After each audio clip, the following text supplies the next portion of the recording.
Damn, that is some fine intro music, courtesy of my honorable son-in-law, Kenzie, who is very lucky to be married to my daughter, Megan. Okay, so, welcome to Barrel Full of Daryl. My name is Daryl, and I am your podcast host. In this podcast, I selectively discuss music, movies, and provide a bit of mirth and maybe a little education. Regarding the music section, I typically select an artist or band that is personally significant to me, music that affects my life. You may not be familiar with my selection, but my intent is to change that. As for the movies, they are more universal and you may likely know them. Then again, maybe not. And we have a little bit of fun in the process. So for today's music selection, I bring to you the band Uncle Tupelo. I know you've never heard of them.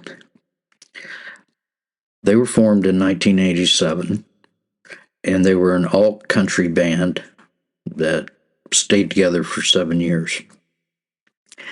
Founding members were Jay Farrar, Jeff Tweedy, and Mike Hyden.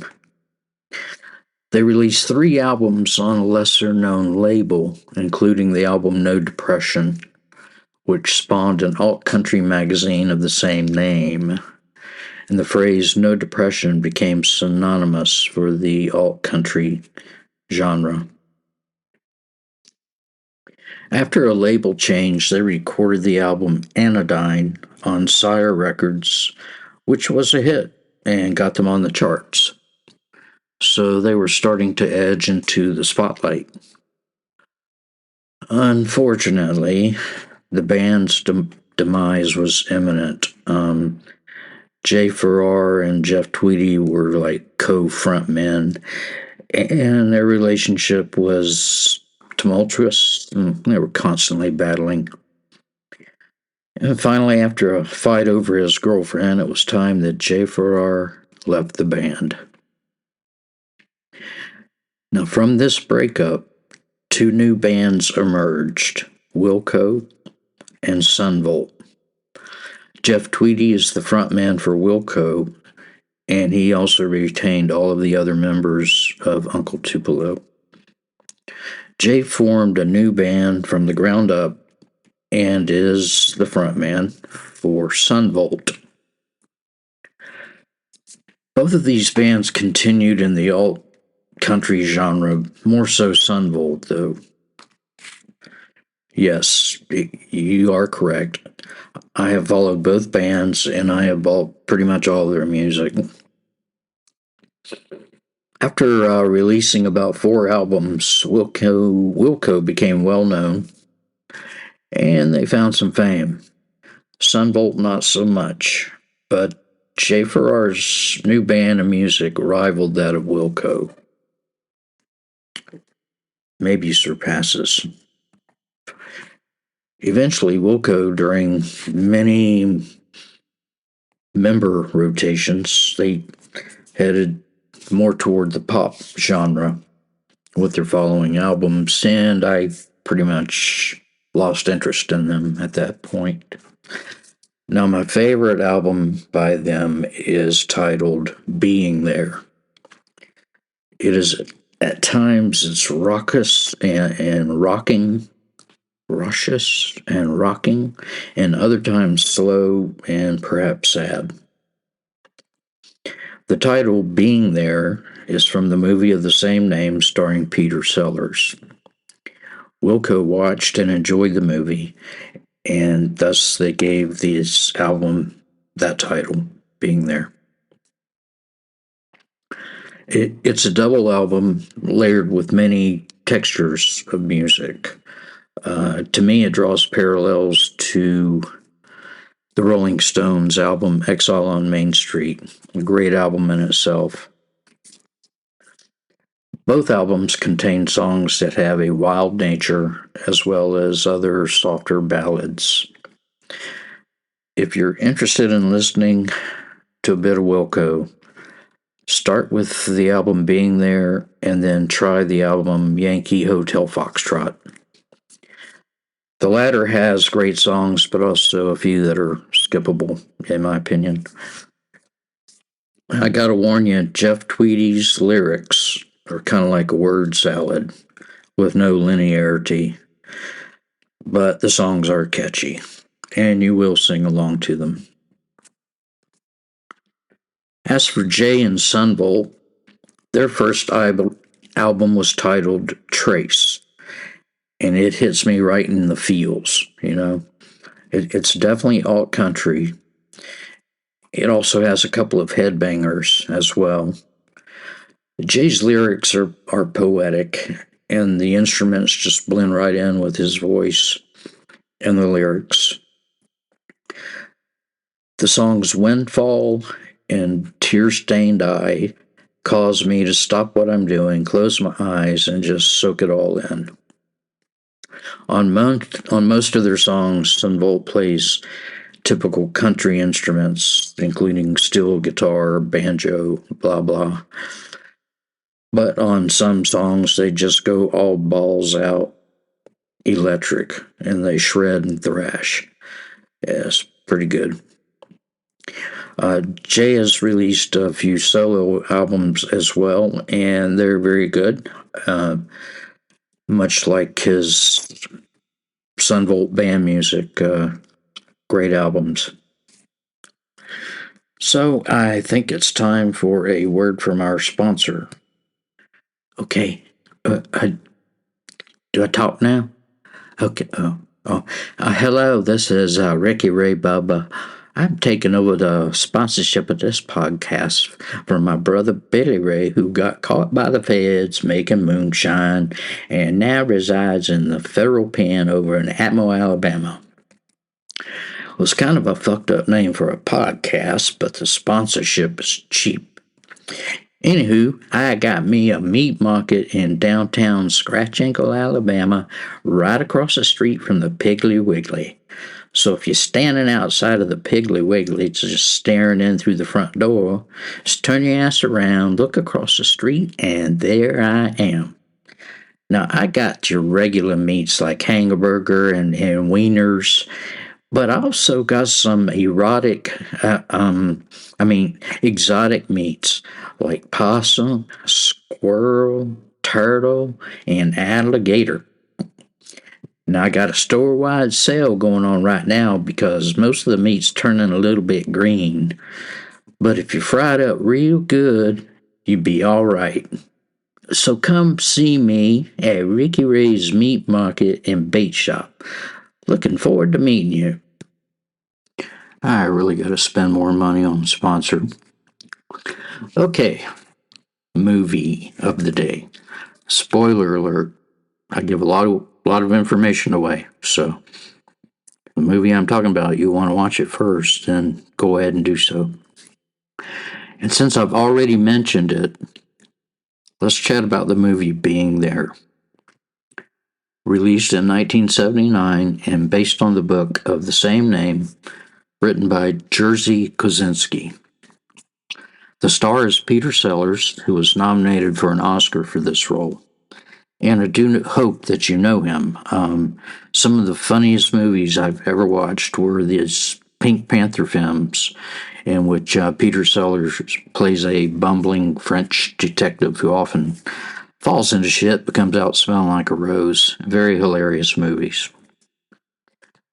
Peter's also well known for his role in the movie Dr. Strangelove, a political satire directed by Stanley Kubrick.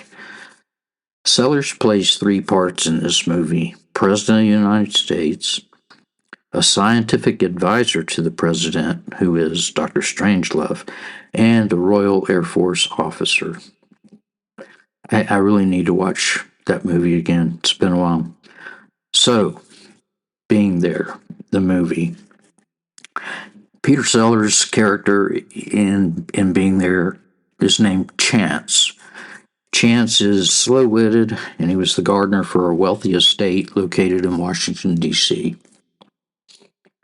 Now, he lived within the state all of his life. He never even walked outside the door. So he's a middle-aged guy, and he's cared for by the estate cook, Louise. Chance's only experience with the outside world is through television.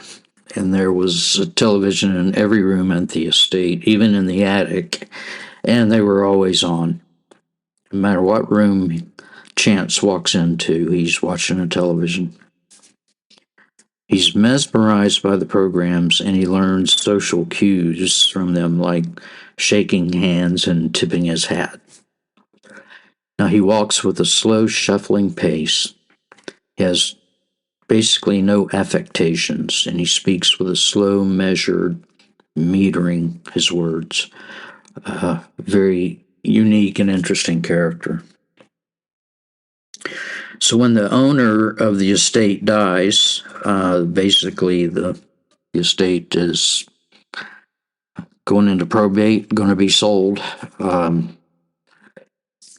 asked, Chance was unable to give any documentation or any proof that he had lived at the estate his entire life. So they decided he needed to hit the street. Put him out on the street, out in the public, a place where he has no experience. It's funny that in the first 30 minutes of the movie, all the scenes were inside scenes of this grand estate.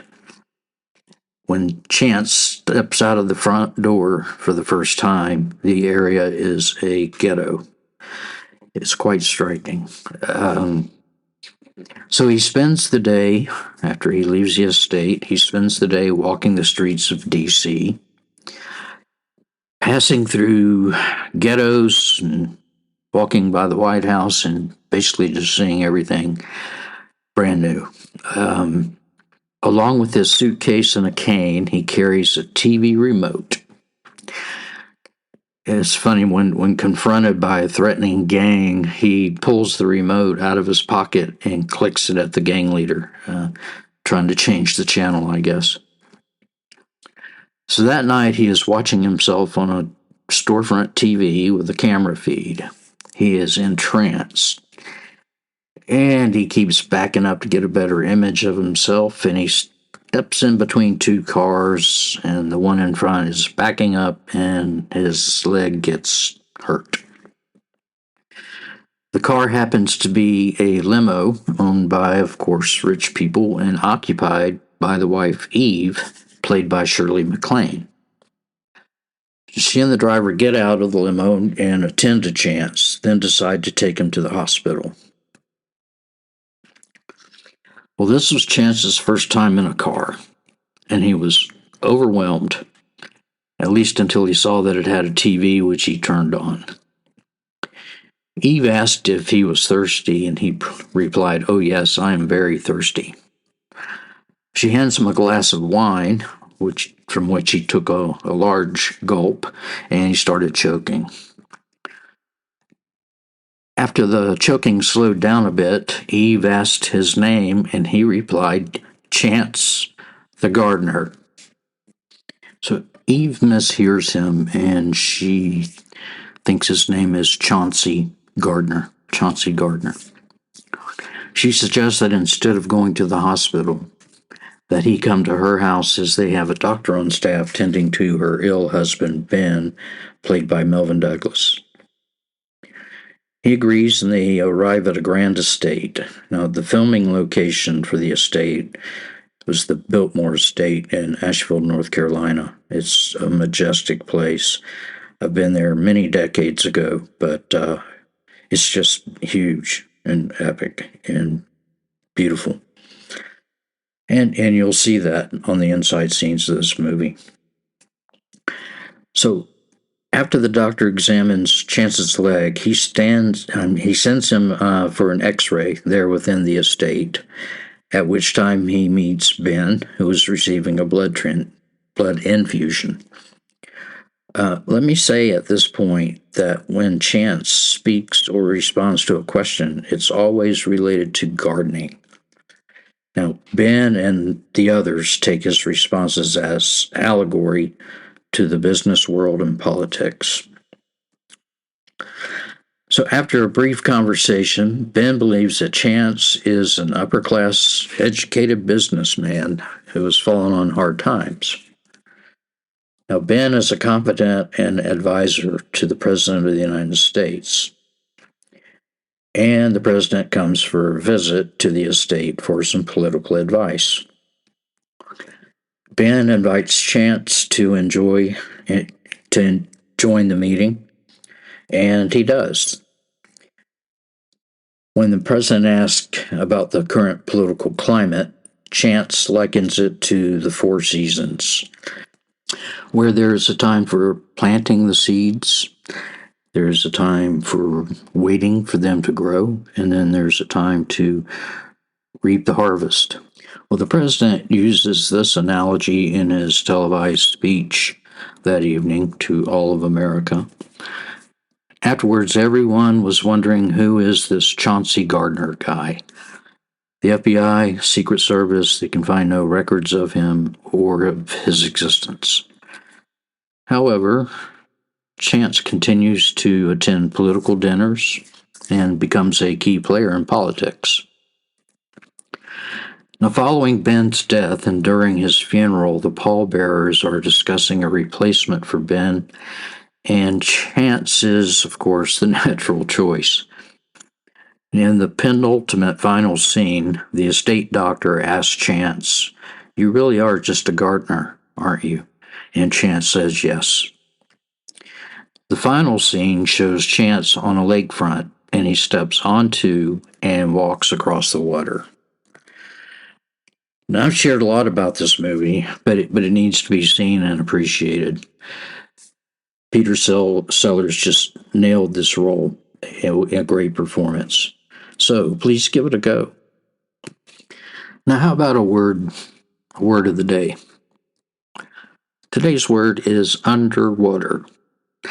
We all know what that means, right? Well, I take a little issue with the definition.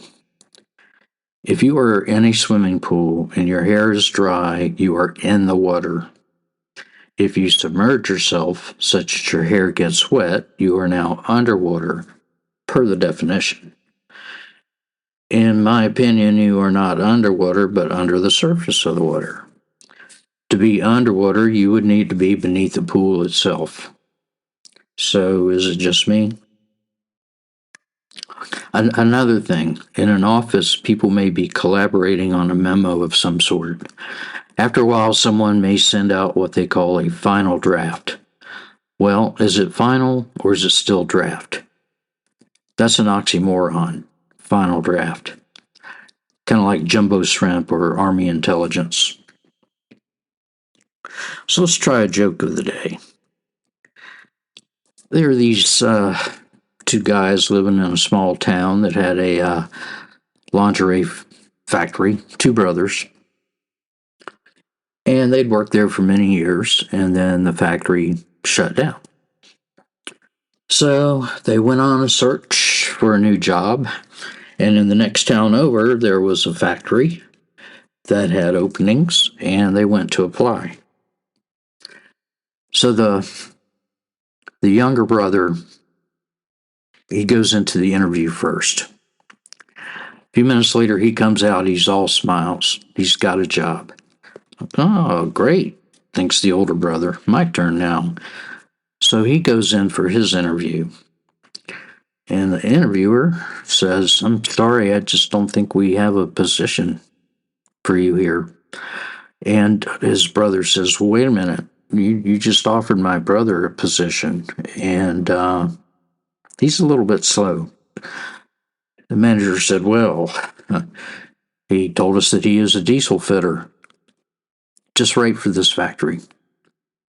The older brother starts laughing. Diesel fitter. He worked with me in a lingerie factory, and his job was to pick up the women's panties, pull them over his head, and if they're the right size, he'd say, "Diesel fitter." Okay. I like that joke. So, question of the day. First, we need to discuss the answer of what causes eye color.